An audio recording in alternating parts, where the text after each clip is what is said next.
Good evening, everyone. I'd like to call this meeting to order on June 8, 2021, 7 p.m.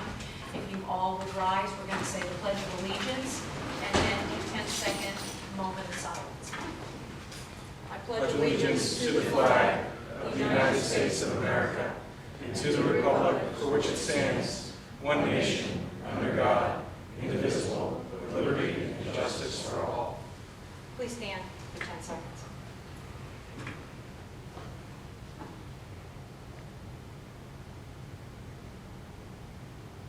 Thank you. You may be seated. Deanne, would you please call the roll? Commissioner Houseworth, Here. Vice Mayor McCall, Here.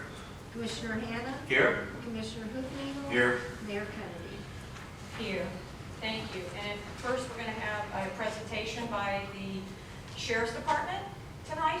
We do have it online, but did you want to come up and say anything? None? You're all good?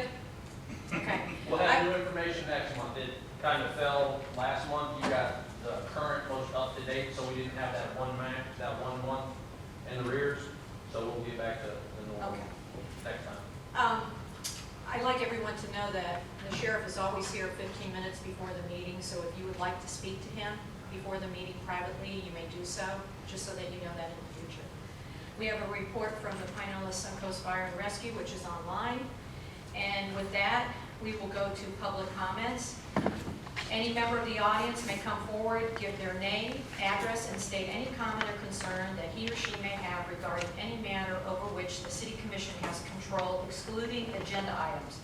All statements made to the City Commission shall be made to the City Commission as a whole, not directed to any individual City Commissioner, and no personal or slanderous remarks shall be permitted. No speaker shall be interrupted, and no debate shall take place between the speaker and the City Commission. And please state your name and your address and come forward at this time if you have anything you'd like to say.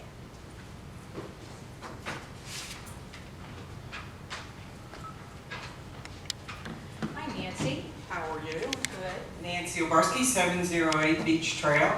Good to see everybody sitting back up there. Makes me feel a lot more safe.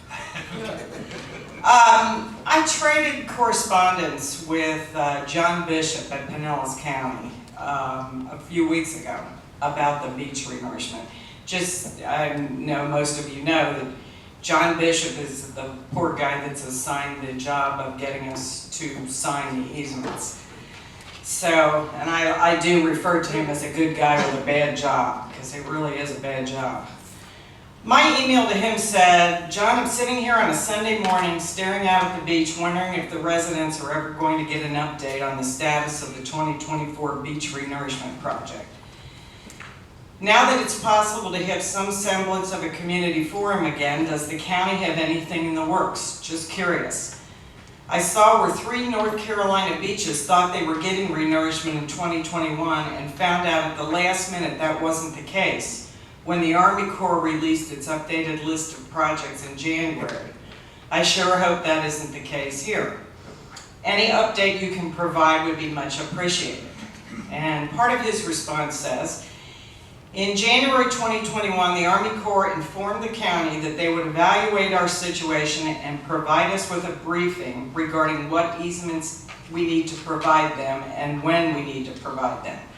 That was somewhat encouraging. They said the process would likely take about 4 months, but maybe a little longer. After we receive this briefing, we plan to hold a meeting to update the beach residents on the easement acquisition process and the fate of any future Sand Key nourishment projects. My response back to him was a concern, and I said, I'm just hoping that whoever is dealing with the Army Corps is offering some degree of pushback. My fear is they're sitting there waiting for the fate to be handed down, and if that is the case and not being proactive, we are cooked. I said to him, initially most of the residents didn't sign because we objected to the wording, but now that we've done a lot more research, our contention is that the easements are not needed, period, no matter how they are worded, since no sand is being placed landward of the ECL. It seems that the Army Corps is somehow trying to construe the WRDA to cover possible future renourishment activity landward of the ECL. I cannot find anywhere in the Act where future activity is addressed.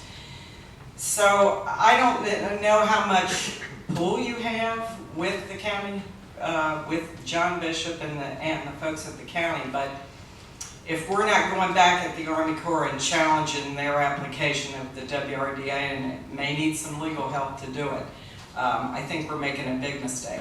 Thank you. Thank you, Nancy. Is there anyone else who'd like to come forward at this time?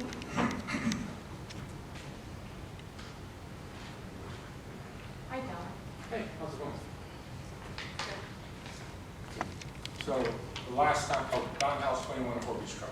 So last time when I was here, I mentioned the fact that past mayor not signing an easement, but encouraging other people to do it. And some people said, well, I was just trying to throw RBI down under the bus or embarrass them or something. That was not the case.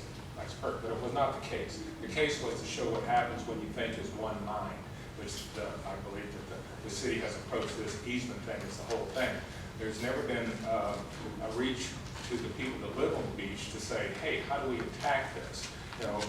Because when we talked before, it was like, well, maybe you had a couple of things you didn't like about the pamphlet that came out, and I wanted to know what they were. Never got any response on that. And this is, I think that what Nancy was just talking about is what has happened. I think Indian Rocks Beach has the lowest percentage of return easement, okay, and some of those are being challenged, possibly in court. Right now, you'd be an idiot to sign one. I mean, you're going to get you're getting all your rights forever, get nothing returned, and I don't know, it's like getting married or something, I don't know. But, it's like there's no reason to sign one now without knowing what's going on. So I think the city missed an opportunity to take the leadership on this. I think Nancy is pointing out some stuff that the county is doing now, but as a city, we should even now take the lead in this and say, look, this is what needs to be done so that we can get these easements done. Because right now, it's not going to happen. And everybody knows that. So anyway, all right, thanks. Thank you, Don. Is there anyone else who'd like to come up at this time?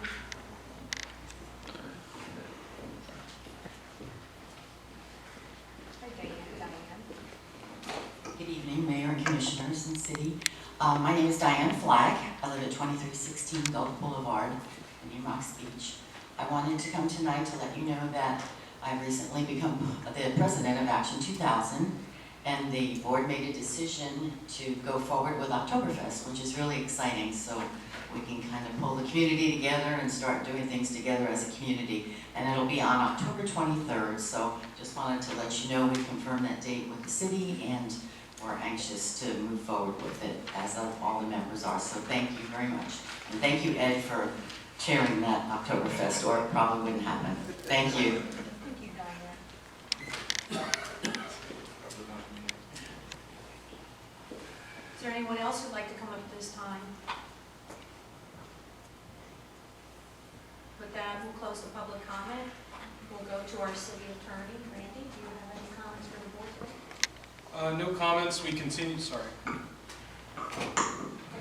No comments at this time, except to say we continue to monitor the bills as they're signed by the governor, and as they impact the community, I'll make you aware through email correspondence as well through the manager. Otherwise, nothing further, but I'm happy to answer any questions you may have. Does anyone have any questions for the city attorney tonight? Any of the commission? No. No. With that, we will go to the city manager. Greg, do you have any? I do, just a few quick things. Tomorrow I'll release the proposed or updated capital improvement program for the next 5-year period. It'll be emailed to all 5 of you, the Finance and Budget Committee members, and posted on the city's website. It includes the Gulf Boulevard Integrating Phase 2 and the allocation of the American Rescue Plan funds that the city is going to receive, and how that will lay out how that, I'm recommending that it will be allocated. The next up in the budget process will be the release of the proposed 21-22 general fund budget, and I'm going to get that out for July the 6th, but it will be well before July the 6th. Second thing we got going on is that we put out an RFP for engineering firms to handle the Gulf Boulevard Phase 2 underground project. We received 3 proposals. We interviewed 2 of the 3 firms. That most likely will show up on your July 21 City Commission agenda for y'all to make a decision based on our recommendation on the firm to hire for Phase 2. As a reminder, that's $5.6 million that we're receiving a direct allocation from the county to go as far north as we can on Gulf Boulevard for the next round. Third thing is we have a request for proposals on the street right now for special magistrate. The money was allocated for that in the budget that we're in right now. The deadline for attorneys or law firms to submit proposals to be chosen as a special magistrate is June the 14th. And I would think that will probably be on the July meeting, and worst case would be an August meeting. That there again, that will be a decision by the commission of who to hire. And as a reminder, a special magistrate is a judge, in fact, that would hear probably the more extreme code enforcement cases that we have, and they're a neutral party that hears our information, the property owner's information, and then make a decision about the various code issues. So that'll be coming to you. We're going to wrap up Friday, Harbor Drive, Berry Drive drainage project. I've been here for 8 years, but I know for a long time, for decades, there's been a problem in that area. There's a dip in the road, in Harbor Drive, with a French drain that went nowhere. Part of the approved budget that y'all passed back in September, we allocated money to finally fix that problem. And the contractor's finishing up this week, so we'll wait for the first big rain and see what happens. I want to thank Commissioner Hausberg. On her own initiative, as we had the individual budget meetings with y'all, one thing she mentioned to me was to continue outreach to people that come and take their vacations here, but particularly people that vacation rentals, condos, those kind of things. And I provided y'all a copy of a magnet that she designed and worked with staff on. We ordered 500 of these, and over the next 2 or 3 weeks, initially we'll be sending we'll send these to every vacation rental that's registered with us, and there's about 200 of those now. And then later in the year, our intention is then to send these out to every condo, every vacation rental on the west side of Gulf Boulevard. And it's really a nice thing. Go on a refrigerator, but it covers trash, noise, beach strolls, smoking, crosswalks, golf carts, speed limits, pets or dogs on the beach, parking, and fireworks. So it covers a lot of the things that we talked about. So I just want to thank Denise for doing that, initiating that. Excellent job. That's awesome. And last but not least, I'll embarrass Cookie for a minute. Cookie recently was one of 100 municipal officials in Florida that received the 2021 Home Rule Hero Award from the Florida League of Cities. The Florida League Cities Home Rule Award is given to recognize municipal officials to promote local voices, making local choices, and protect home rule. Actually, the second year I was here, received that award. I think this is actually the second time Cookie has received it. And I just want to publicly recognize Cookie and thank you for, the public does not always see a lot of the proactive things that go on with communications with other cities, Big C, county government, the state, and even at the federal level. And I think this is symbolic of a lot of the work that goes on daily. So congratulations, Cookie. And I'll be happy to answer any questions that you have. Does anyone have any questions for me? It is nice to see all y'all in one spot again. So thank you. Thank you. Commissioner Ed, do you have a report? No report. No, thank you. Vice Mayor Zappala? Just a little bit, as Diane was speaking, awesome that Oktoberfest is back on, and it's my understanding that in November, I don't have a date yet, but it appears the Taste of IRB will be moving forward this year. So I'll be glad to be back at it. Awesome. Commissioner Hanna? Nothing at this time. Commissioner Husband? I have nothing to share. Again, thank you for making this. It's just awesome. What do I do? I'd like to say Happy Father's Day, because that's coming up to all the fathers. And I wish you a really great weekend on Father's Day to all the dads, or those that stand in for dads. With that, we are going to go to additions and deletions. Do we have any additions and deletions? Hearing none. I'm going to go to the consent agenda, but before I do the consent agenda, I wanted to check on page 5 of 31. I believe that in the first paragraph in the report of the city manager, I just wanted to know, I believe it's 1.8 million, not 18 million. The total, then? Yes, sir. Yes, yeah, it's 1.8 million. What page was that? It's page 5 of 31. It would take 18 million. Definitely would do that. So I just want to acknowledge that to you. And with that, is there a motion for the consent agenda? Madam Mayor, just before we move Oh, on yeah, to you the consent can- agenda, there's 2 items on the consent agenda. Item A is approval of the May 11, 2021 regular city commission meeting minutes. And item B is reappointments to the Finance and Budget Review Committee for 3-year terms expiring May 31, 2024. And the members to be reappointed are Gene Scott and Earl Wesson Jr. These are the only items on the consent agenda, Madam Mayor. Thank you. With that, is there a motion? Motion to approve the consent agenda. And is there a second? I'll second the motion. Second. Dean, is it okay if I do all in favor? All in favor? Aye. Earl, if you would like to stand up before we go, Earl will be on the Finance Committee for another. Thank you for serving all of us. And Jean's she isn't here, but she has been very helpful and been on this board for a long time, so I appreciate both of you serving again. With that, we'll go to 6A, public hearing, ordinance number 2021-02, public hearing, second and final reading. Randy, would you read? Happily, Madam Mayor, this is ordinance number 2021-02, an ordinance of the City of Indian Rocks Beach, Florida, amending Chapter 62, Traffic and Vehicles, Article 2, Stopping, Standing, and Parking, providing for factual findings, providing for limitations on the ability to park at the city's beach accesses, amending the requirements for securing a parking permit decal, amending and standardizing the number of permissible parking decals for property owners and year-long lessees, specifying permissible uses of a parking decal, repealing the provision for temporary guest parking permits, repealing the requirement for a parking decal in order to use the city's 15th Avenue boat ramp, providing for severability, and providing for an effective date. This has been a second and final reading of ordinance number 2021-02.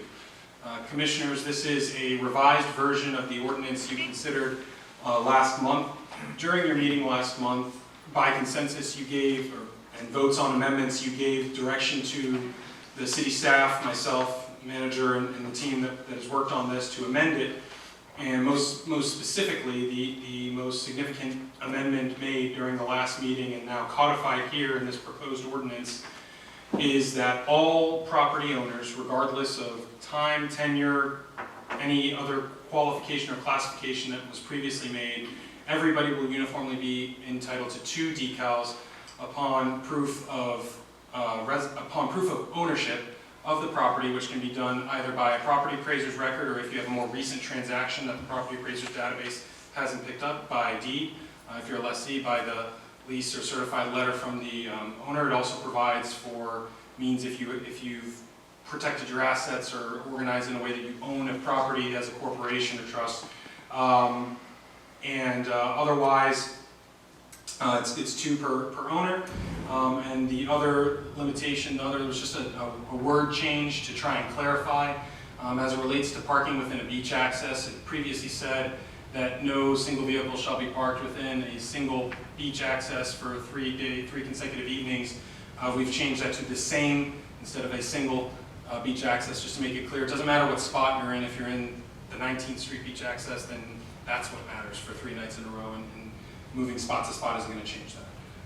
And that was already, again, what was codified last time, but just clarifying that language. I want you to be aware of that change. Those are really the substantive edits made. Happy to answer any questions. Of course, we've had, as you all know, we've had numerous hearings on this, and this is actually an amendment of a recently adopted ordinance in response to citizen feedback, staff feedback, administrative concerns, and so this is the legislative process at work, and as on first reading, this remains subject to your passage and changes, if any. Do any of the commissioners have any questions at this time before we go to public comment? Parking, did you say anything? No. Everything okay? All right, hearing none, I'm going to open up the public comment. If anyone would like to speak on this agenda item, please come on, Mark. Thank you, Commissioners. Mark Godin, Cameron Cove Resort, 2402 Gulf Boulevard. I was at a lot of these meetings in reference to the beach parking, and I want to applaud the commission for listening to the homeowners and their complaints, suggestions in reference to the beach parking. Thank you for changing back to somewhat the way it used to be.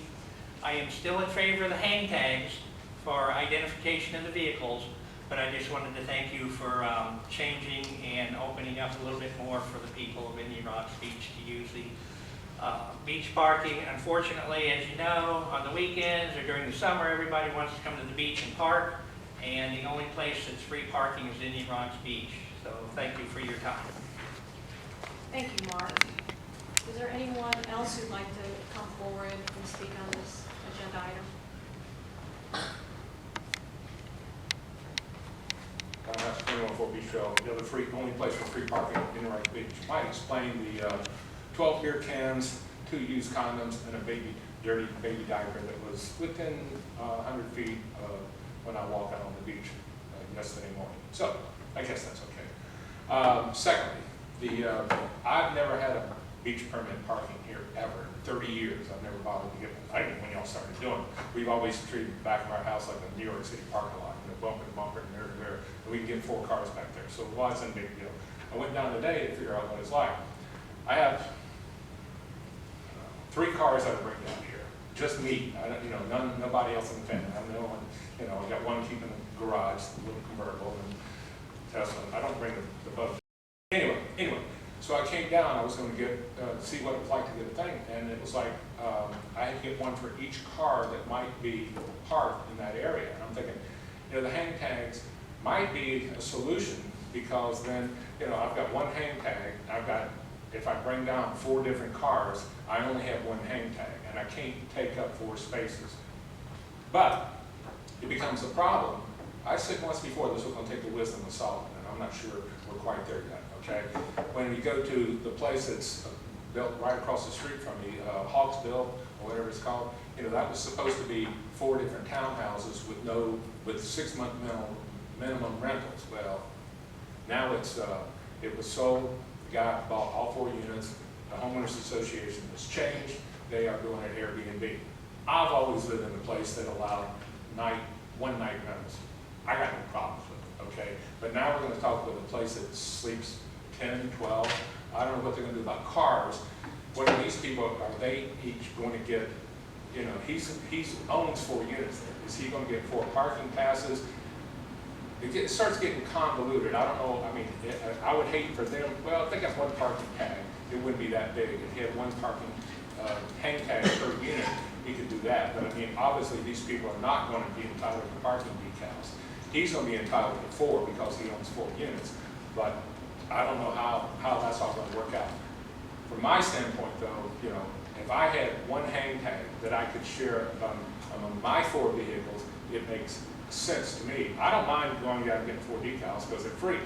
The other thing is, again, the 3-night thing I think is kind of wacky. The other thing, Bel Air Shore has no sand because they don't allow public parking. We don't get any sand this time around. Let's eliminate the public parking and make it all for just the residents, and then we get more parking spaces. Because if we don't get sand, that was the deal, but we got sand because we gave free parking. That's how come the beach accesses came about. They don't have beach accesses in Bel Air Shore except for their tenants. Their residents. We should do the same thing if we don't get sand. Threaten that when you start taking some stand on this thing. Thank you, Don.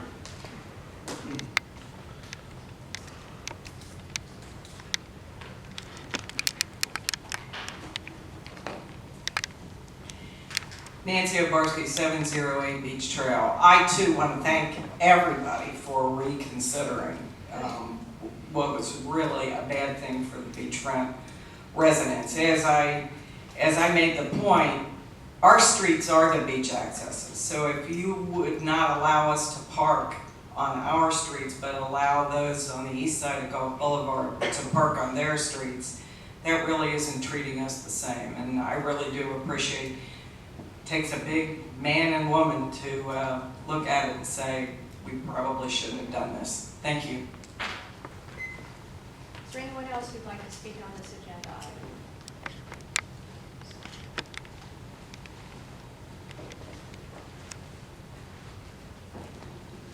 Hello, Ginger Eisenhower, 201 14th Avenue, in New Rock Beach, Florida. I understand that you guys are in a mix of a lot of things with these parking permits, and it can be a headache. I get it. My dad owns the house I live in. I came out here to live in here in August because I lost all 3 of my jobs. My kids are staying with me for the summer. It's fantastic living here. Maybe just one parking permit isn't the answer. Maybe it's not just one hanging tag. For residents that live on the beach, why not get them a different color tag where they can have, like, they can park for 3 days in a position next to their home, where it would have access to their beach accesses. Why not those who live here in the community on the beach have theirs? Like we have the red ones, like right now. So why don't we go ahead and have different coded, colored ones? I have Airbnbs around me also. Whew, it's a headache sometimes, I promise. Cops coming out, you know, yelling parties, beer, condoms, you name it, it's there. But we pay to come out here and live in our paradise. Being a part of that paradise, we accept our tourists also. They come out, they enjoy our beaches, they want to have access to the beach just as we do. So we let them park in front of our homes, we let them park over in where all the beach accesses are, which is great. But there's a little bit of a problem. Even though some of us don't have parking permits and we go up there and we try to find a parking spot, we can't. Whenever it's a holiday weekend, try to find a parking spot, we can't. We're gonna load up everything and go down. Now, with the whole entire thing of that, why not reconstruct the parking permits? Reconstruct it on where it's gonna be fair for everyone. If you live next to your home and you need to have your parking space because all of the ones in the garage are gone, okay, well, come down and get a blue parking pass. Use that blue parking pass for the 3 days. If you're renting from an Airbnb, or if you are an owner of an Airbnb, or if you're an owner of a rental home, and you lease it out for like 2-3 weeks at a time, why not do temporary parking passes? Saying that they're here from this time to this time. That way residents have what they need. My dad, Ginger? yes, Can we give a 3-minute time limit? Oh, So you yes. have to wrap it up. absolutely Okay. wrapping it up right now. I do apologize. It's my first one, so I You're do doing greatly well, appreciate you're it. doing very good. So my dad owns a BMW. My dad also owns 2 scooters that he keeps here on the beach. And I personally own a scooter, my car, and also getting a Wave Runner. With that said, that's going to be multiple parking ticks that we're have. So yeah, hanging tags will be great. But whenever you mention only 2 per property owner, that's not gonna work for my dad. That's not gonna work for a lot of people that don't rent their homes out. That's only going to be a temporary fix just for their and their wife or their husband's car. That's what I'm saying. Maybe there's a reconstruction that could happen. Just a question throwing it out there. Thank you. Thank you, Ginger. Is there anyone else who would like to speak on this ordinance at this time? If not, we're gonna close the public comment, and we're looking for a motion on ordinance number 2021-02. Motion to approve 2021-02. Is there a second? I'll second the motion. Is there any comments? I think we've heard a lot of thoughtful comments. I acknowledge there's still some things that we might try to capture another time around, but I think this moves the ball forward, and we should not let the perfect be the enemy of the good. And I think this is good, and I support it. Denise, Commissioner, I agree with what Ed said. would anyone else? Vice Mayor McCall? Yeah, just briefly, we're again still talking about 73 parking spots. We've been talking about this for over a year. Comments, public comments, and so forth.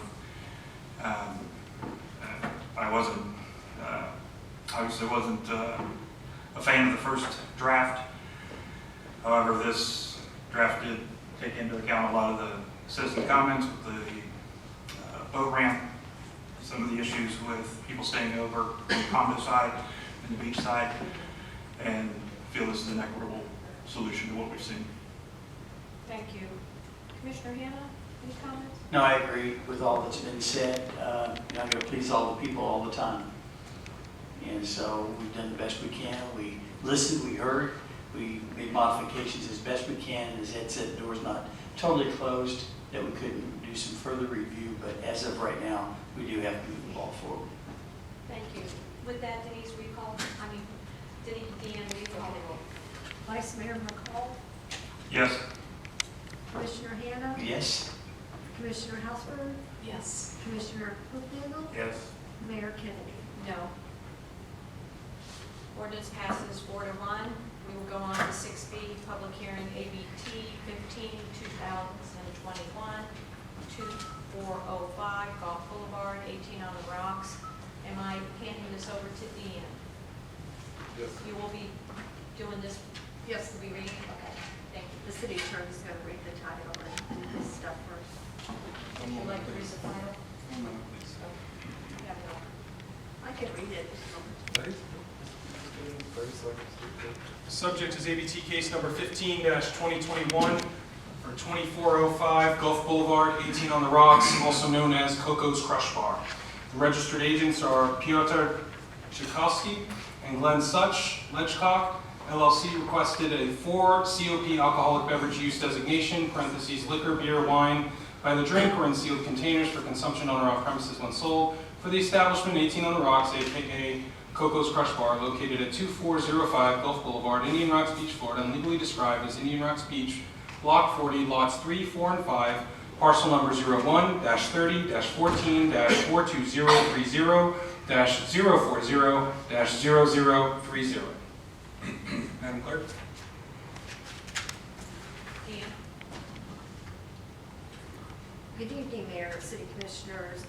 Ledgecock LLC submitted a 4 COP alcoholic beverage destination use application for liquor, beer, wine by the drink or in sealed containers for consumption on or off premises were sold for the establishment 18 on the Rocks, also known as Cusco's Crushing Bar and Grill, located at 2405 Gulf Boulevard. Ledgecock has entered into a lease with M. Russell LLC, the owner of the property, to occupy the premises and has received permission to serve, sell liquor, beer, and wine at that location. The planning consultant has determined that the application complies with Chapter 6 alcoholic beverages and Chapter 110 zoning. The overall commercial uses and parking for the building were reviewed for compliance with the parking provided for the site. There is adequate parking on the site for this use. No criminal records were found for the applicants. If approved by the City Commission, staff recommends adding the following stipulation. Repeated or intermediate nuisance activity and/or unlawful noise levels originating from the establishment or the parking area may result in the revocation of the alcoholic beverage designation. That's my presentation. Thank you, Deanne. Do any of the commissioners have any comments or questions for Deanne at this time before we ask the applicant to come forward? Anyone? If the applicant would like to come forward, both of you, and state your name and address and kind of give us a little overview. Okay, good evening, Madam Mayor and City Council. My name is Glenn Such. This is my partner, Pete Tchaikovsky. I tried, man. And you did a great job. You did a great job. Coco's Crush Bar and Grill is in Clearwater Beach as it is right now, and we plan on opening another one here in Indian Rocks Beach, which was formerly 18 on the Rocks. Would you like to mention anything about your liquor license that hasn't been said? Do any of the commissioners have any questions for our applicant? Okay, well, what I'm going to do is I'm going to have you sit back down, and we're going to go out to public comment. Sure. See what anyone, if anyone Great, would like thank to you. speak at this time, and then we'll have you come back up. Is there anyone who would like to speak on this agenda item? Please come forward at this time.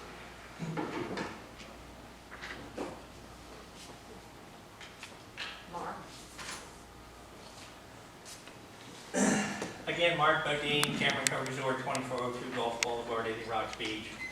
Little history behind the bar across the street. This is my long file in reference to complaints about the bar across the street. Starting with Whitey's Beach Place Lounge. So bad that the City of Indian Rocks Beach Police Department used to use our roof for surveillance across the street because of drugs going on, because of loud noise, because of fights, stuff like that. Finally, it was sold to Mark Mancuso, and Cusos was over there. And again, numerous complaints in reference to the bar across the street. So bad that the City of Indian Rocks had a meeting in reference to the noise ordinance. I was at that meeting and there were hundreds of homeowners here in reference to the noise ordinance throughout the city. Finally, 18 on the Rocks came in, which I'm applauding because 18 on the Rocks was a little bit more upscale. We have had no really serious problems with 18 on the Rocks since then. My big complaint is we'll probably be affected most by any other personnel across the street, directly across the street. I don't know you guys. I hope you welcome you Please to the speak to the community. commission. You I'm have to sorry. speak to the commission. Oh, I'm sorry. I welcome them to the community. My main concern would be the noise ordinance with the City of Indian Rocks Beach. And again, you know, it's just, hopefully we won't have any problems. We're a timeshare resort. We have 40 different families come in each week. And I'm sure with my recommendation, they would definitely patronize the business across the street as long as it is, you know, upstanding. If they had entertainment, as long as it would quiet down, you know, late into the evening, we would have no issue. My main concern would be the noise ordinance. Thank you for your time. Thank you, Mark. Anyone else would like to come in? Nancy?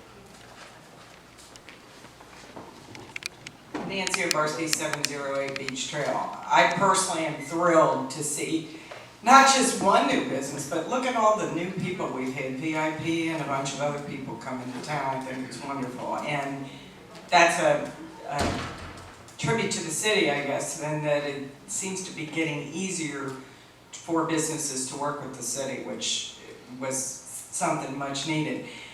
My question is about, and I was grateful that you got them on the agenda this month, because sometimes some of those restaurants have to wait 2 months before they can get on an agenda, which makes it really tough for somebody trying to open a new business to wait 2 months before they can start drawing, you know, their first dime. So I was glad to see you got it on there quick. My question is about how it's handled in general for everyone in this situation. And I don't know what the rules are, but it seems to me that a bar that has had this liquor license for as long as this bar has, that there would be some provision whereby if they've already got the license, they've applied for the local license, they have the state license, that that bar could operate until you have the hearing. And put a finite time on it, that you can operate for the next 6 weeks until we get you on the schedule. But, you know, as of right now, how long have these guys, you know, been down waiting for this local liquor license? It just seems like there would be some interim procedure you could do where a bar owner could sell and the new bar owner could open up the next day. Thank you. Thank you, Nancy.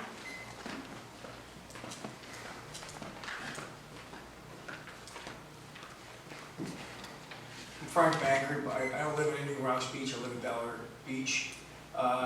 Frequently visited and patronized 18 on the Rocks. I'm hoping the new owners, I hope they get their approval and everything. I hope they do a little bit of a blend of Coco and 18 on the Rocks. It was always a great establishment since the new owners, or the previous owners took over. I feel bad for people that live around there with the past history. I didn't see it recently under the new ownership. I think this noise ordinance have to be strictly enforced. Fortunately, for when the old owners had it, most of the people were out there by 11 o'clock, 12 o'clock at night. It was just some stragglers. And with all the new construction going on in Indian Rocks Beach, people need a place to go to patronize and do something when the sunset occurs. That's why it's Thank you.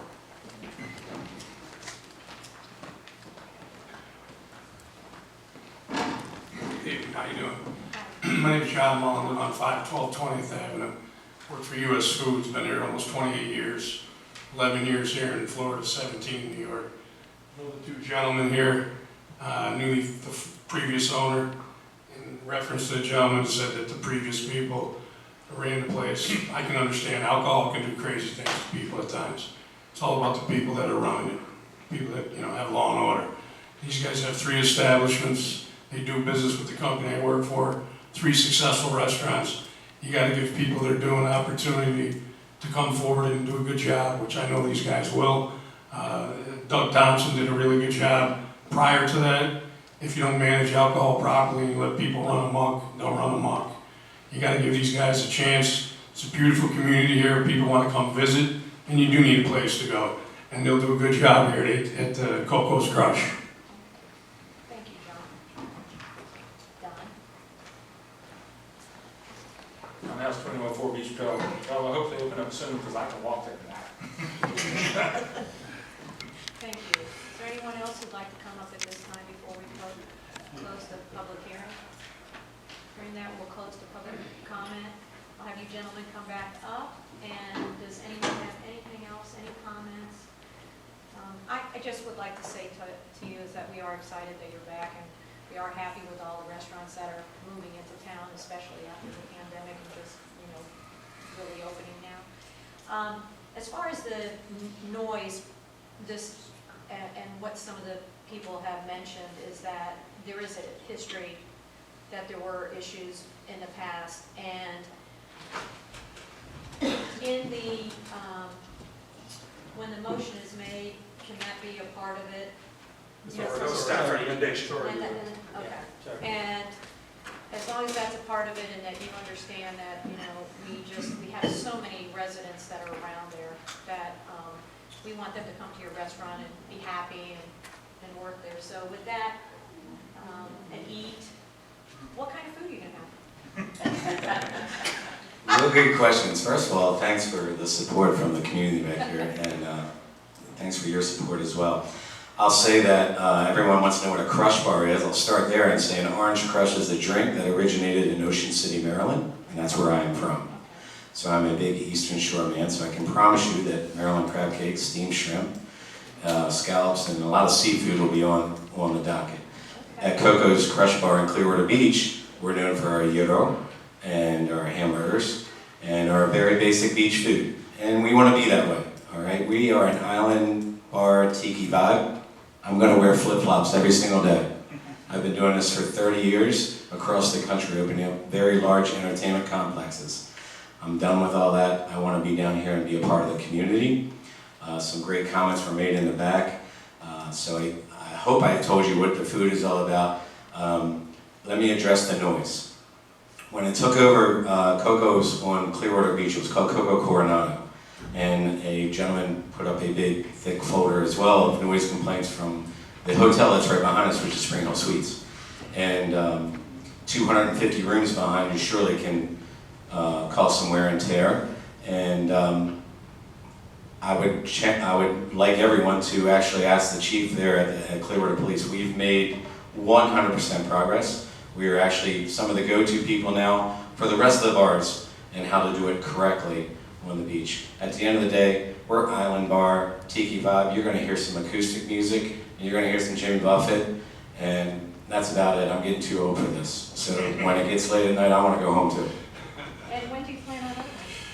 I'll go tomorrow if you'd like. How fast can we get some permits going? That'll be it. All right, well, do we have a motion? Motion to approve ABT 15-2021 with the stipulation that repeated or intermittent nuisance activity and/or unlawful noise levels originating from the establishment or the parking area may result in the revocation of the alcoholic beverage designation. Is there a second? I'll second. Okay, any comments from either the maker or the second? No, I just think, thank you for investing in the community, and they're really serious about the noise levels, so please learn what the rules are, and please make sure you follow them. Yeah, for sure. Vice Mayor? just that I've seen your other businesses. I know you do a great job, and welcome to the community. Glad to have you on here. Thank you very much. Commissioner Hannah? I like crab cakes. We'll do them right, I promise. My mom wouldn't let me do it any other way, I promise you. No, well, Thank you. Welcome to our community. We're really excited to have you here, and we're all coming. All right, good. Thank you. We eat out in all the restaurants, so. With that, Dan, do you want to call the roll? Commissioner Hausberg, Yes. Commissioner Hannah, Sure. yes. Vice Mayor McCall, Yes. Commissioner Hufnagel, Yes. Mayor Kay. Yes, motion carries. Thank you We'll very see you much. tomorrow. Thank you. Are there any other legislative matters? I see none, and now we're going to go to a work session item for discussion only. I want to bring up Lisa Foster, and Lisa is with the Pinellas County floodplain, and I saw a presentation that she did about 2 weeks ago, and I went back and called our city manager, and I said, you know, that was a lot of information, but it's very, very important, all the things that she said.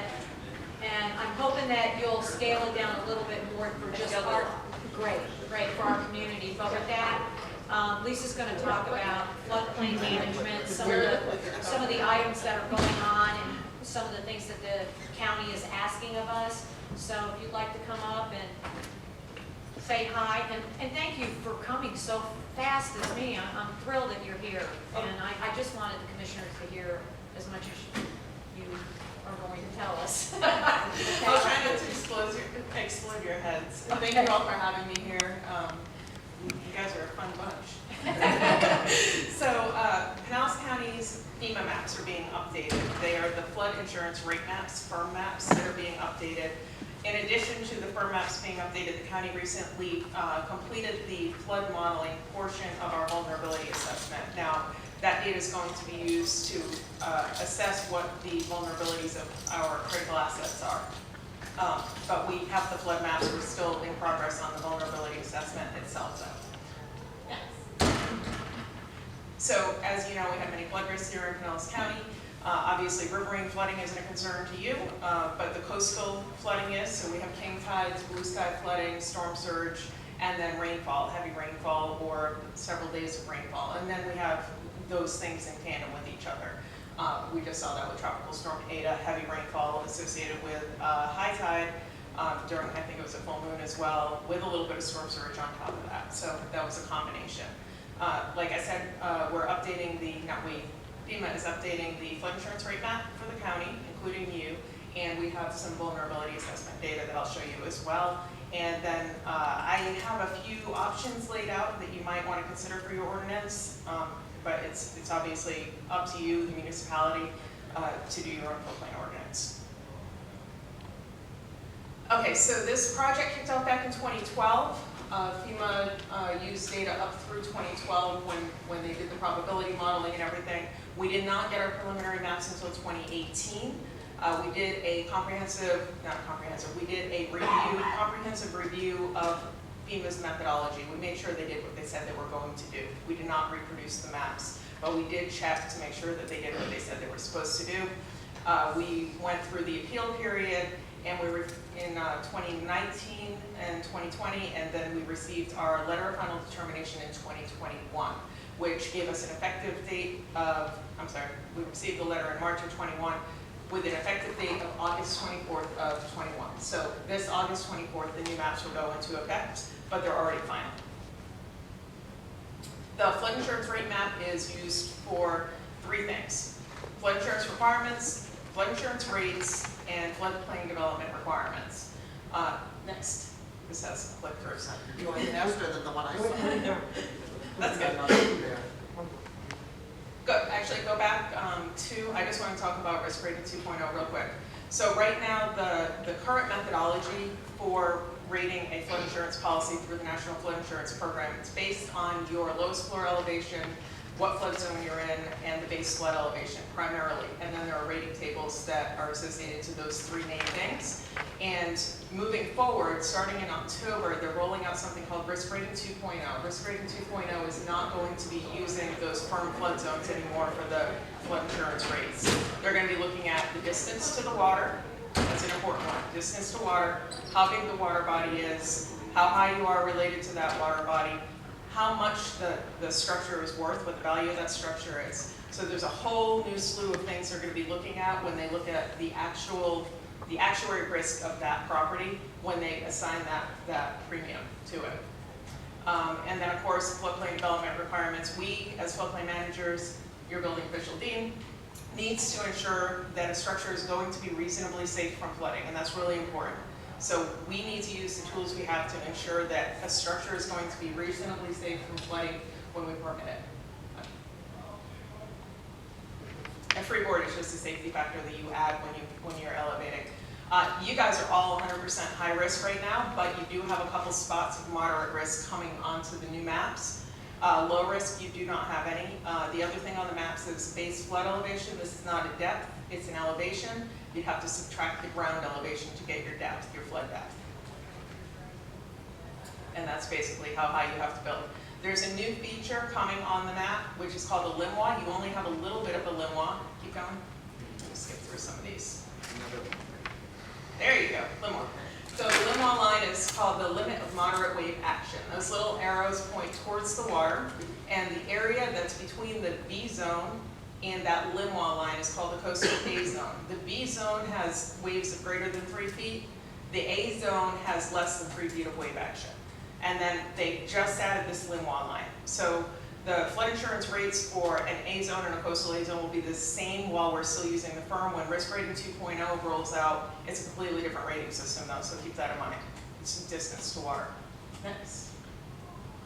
So this is, if we took that map, flipped it sideways, the water side is where we have those big waves greater than 3 feet. Then you get it to the A zone, the waves drop below 3 feet. Once you hit that limwa line, as you're moving inland, those waves drop below 1.5 feet. And I've got some screenshots of maps of your jurisdiction, and I'll show you where it is on your map. Go ahead. FEMA recommends treating those coastal A zones like B zones, which is basically more stringent building requirements, piers and piles rather than a backfilled stem wall. So county-wide, this is what these new maps look like. Everything in red and pink is a decrease in risk. Everything in blue and green is an increase in risk. Next slide. Those are your base flood elevation differences.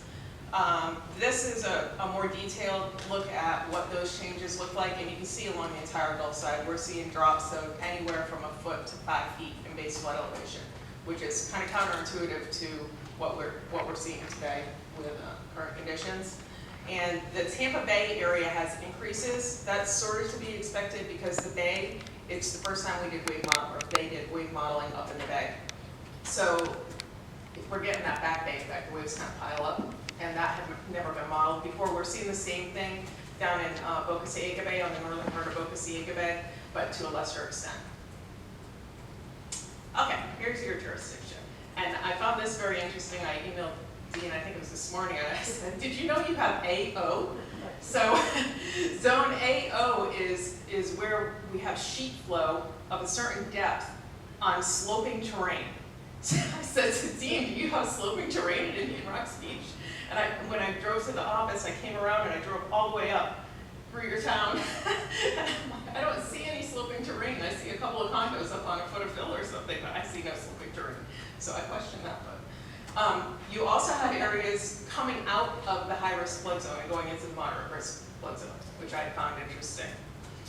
The changes overall, you can see on the graph, you're dropping by 2 feet in about half the town. About 20% is dropping 3 feet, and then you've got more than a 3 foot drop on a few percent, and a 1 foot drop on about 22%. Hey, what amount of time is? So this is basically, the current map says with a 100-year flood, this is the elevation that flood water will get to. Okay. The new map says with a 100-year flood, this is the elevation the flood will get to.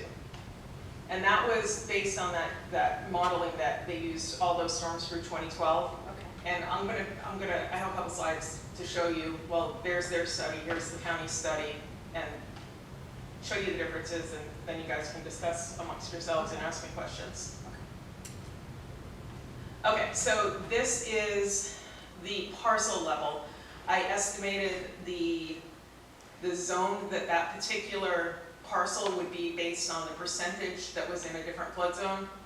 And we see about 220 parcels there that are decreasing in flood zone. So they're going to a lower risk zone, whether it be a V zone into a coastal A zone, or a V zone into a X zone.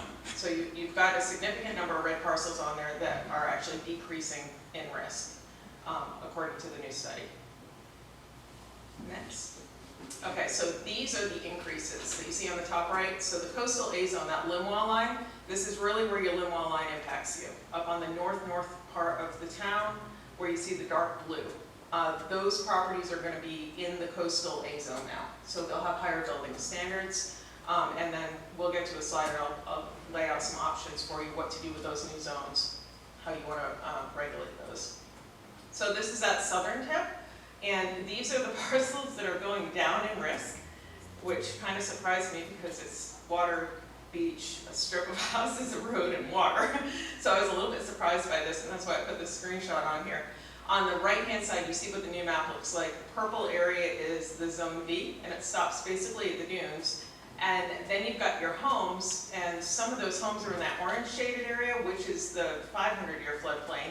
So technically, it's not a floodplain. Somebody could come in and build a slab-on-grade house in those areas on a barrier island.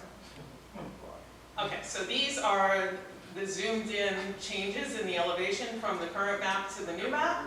And you're seeing 3 to 4 foot drops in the expected flood elevation. And then the pink and the green, where the pink areas are the areas that are coming out of the 100-year floodplain. Go ahead. Okay, so the vulnerability study that the county did. We did this with a different purpose, but the timing of when we got these flood maps out and I started looking at them, it made me wonder, so we did a little bit of an evaluation on them. This is, what you're seeing here is the difference between the current FEMA map and our 100-year floodplain from the vulnerability study that was just completed. It's about a foot countywide on average. And if you go to the next slide, I did one for you guys. So 70% is about a foot higher than your current map. So the vulnerability study is a little bit higher than the current map. Not by much though. You've got about 9% though that's 2 feet higher. And then the yellow area, that's on the beach, so it's actually lower than the current map on the beach. And that might be because it was new elevation data that was used when we developed these maps.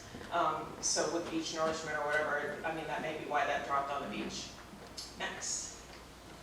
Okay, so here's the difference between the two data sets. The FEMA data is the top row, and then the county data is the bottom row.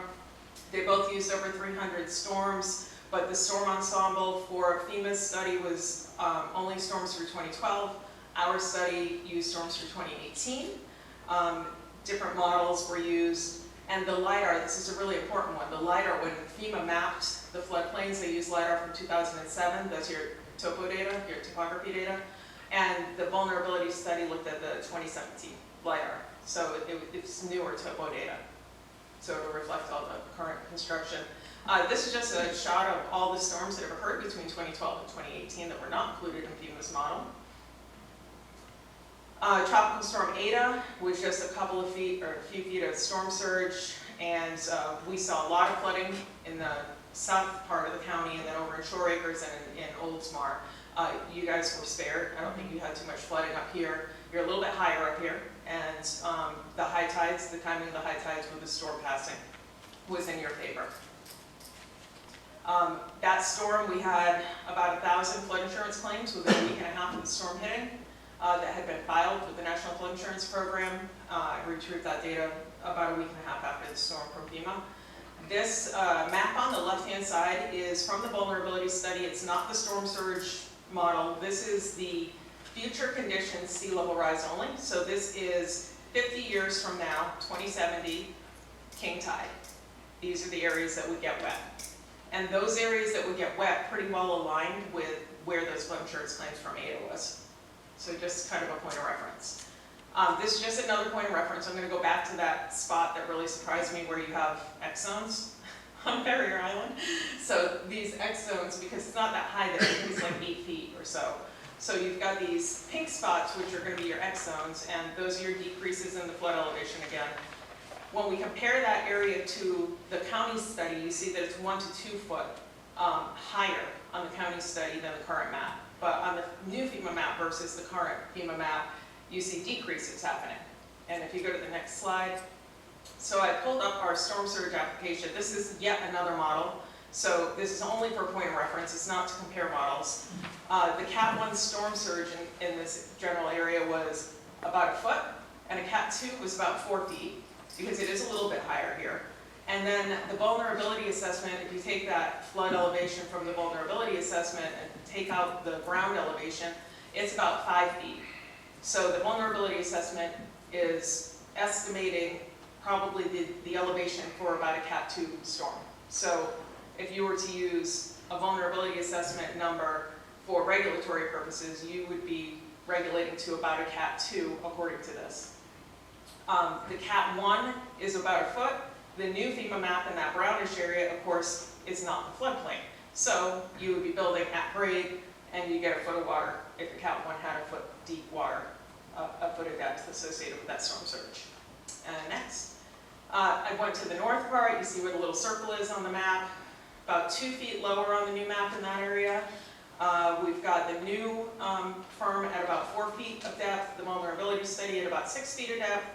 And then in that same general area, the Cat 1 storm surge is about 5 feet, and the Cat 2 storm surge is about 9 feet, based on that slosh model, just for perspective. So the vulnerability assessment will get you protection to greater than a Cat 1. The new firm map in this particular area, almost up to a Cat 1. And next. So these are just sort of, I laid it out as there are several things you all could do. You do nothing, and you have a lower elevation coming in across the entire town, 3 to 4 feet, you know, like I showed you on the maps. So you'll be building 3 or 4 feet lower. You could try to hold the line. By holding the line, you are 1 to 2 feet higher with the vulnerability assessment. So you could say, well, we're going to go as it is, or we're going to look at this Pinellas County study and not go lower than that. And that would be about holding the line. Or you can integrate the new data and say, you know what, we're using that, that's the new base flood elevation, and we're going to add our current freeboard to that. So, and then we have future conditions and bigger storms too that you can look at. And Dean has the data. He's got the spreadsheet, he can pull those numbers for you. But the 2070, so you can look at 50 years from now with an intermediate sea level rise curve. That's what we should be planning for, because if we build a house today, it should be there in 50 years. So let's make sure we don't build lower than that number. That could be your design flood elevation. Or you could say, well, let's plan for a 500-year storm, like Harvey, Michael, those were all much bigger than your 100-year storm, right? So you can plan for a bigger storm and go with the current conditions, bigger storm, 500-year, and say, we're not going to build lower than that. You know, or you could just add extra freeboard. I mean, there are a lot of different things you could do. So there's that, and then the other piece of it was the coastal A zone, which you only have a very small amount of, but your coastal A zone options, you do nothing, and it's higher regulations, but it's not as high as a B zone, is how the Florida Building Code's read, and the FEMA regulations. It's not quite at the B zone level. FEMA recommends just going with B zone, or you can do a modification of those B zone regs. I don't think you have any commercial though in your coastal A zone, so I don't think that would be relative to you. So I presented this to a whole bunch of stakeholders. I've got a survey out there.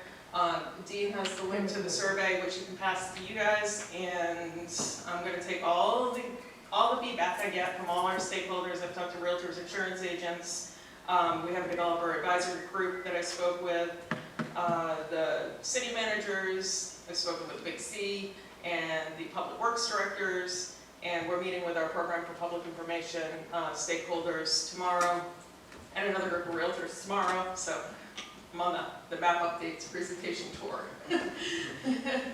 I wanted Lisa to come because, you know, you're involved with properties, you're involved with mortgages, you know, real estate, and I just and technology, and I just thought that, you know, so you, as you're gathering the information from all the stakeholders, then you basically are gonna go back to the county commission, and she showed you, if you go back to that slide, the 3 options. Yep. So in the survey, you had mentioned that it was only gonna be like 2 or 3 weeks. Yep. And that's why I wanted to come here so that you could see this, and then will we have it on another meeting, or how are we gonna go about this, Dean? Or Rick? We just got this information. Right. Recently. Right. We're in no position Right. tonight to, and I would challenge, if I give you a test right now, I think you probably could answer the questions of majority of what she just told you. So, Grover, could I probably? So, we need a little time, I'll communicate back with you. Because one option is we don't have to do anything. Correct. So that might be what we do, but there's a lot of things in this material that I've looked at before tonight that doesn't make any sense to me at all. Right. And it's no reflection on Pinellas County, this is the way the federal government is going about doing the study where they reduce the elevation requirements. We know very well, particularly in the south end of town, that if we had a major hurricane where it narrows down, we potentially could have a new cut to the Gulf of Mexico. So I don't follow a lot of this. So just give us a little time, and we'll any feedback, any comments y'all have or whatever. Does anyone have any questions for Lisa? Be sure to ask Lisa before she leaves any questions. It's a lot of information. And Believe me, she scaled it way down, way down. which Right. was good. Dean asked me for short and sweet, so. Okay, well, you know what, thank you for coming, I know it's after hours. And And no questions for anybody, we're all set for tonight? So you have the presentation, you have the data, you have the survey. So you are part of the stakeholders, and I'm bringing feedback to our commission, of course. So July 13th, we'll be going to our commission with a staff recommendation. So we'll be meeting internally, of course, in advance of that. I put a deadline for next week on the survey so that I have time to compile everything, and then we have time to come up with our game plan to bring back to our commission. There were questions about, can we just adopt the county study countywide, but it doesn't look like that's feasible right now. So in the meanwhile, it should go into your own floodplain ordinance. If you want to adopt it, I can talk to Dean about that. And then the state has a consultant, Rebecca Quinn, who helps all the municipalities with their floodplain ordinances. She's contracted out by the state specifically to do that. But the state has to approve the floodplain ordinance updates in advance of them being effective. Then they also have to go to PCCLB as well. So, and make sure, Greg and Pete, that you have the auto adopt in place if you're not going to update the ordinance prior to. We did the auto adopt Okay. right now, but I'm saying you can always So you're change covered, it. right. Yeah. So you're covered right now. If you do nothing, you're covered at least legally to stay in the NFIP because you've got your auto adopt clause. If you do update it, just make sure you fly by the state first to get the approval. Thank you, Lisa. You're welcome. Have a good night. Thanks. Awesome. Is there any other business to come before this board tonight? Hearing none, is there a motion to adjourn? Motion to adjourn. Second. All in favor? Thank you.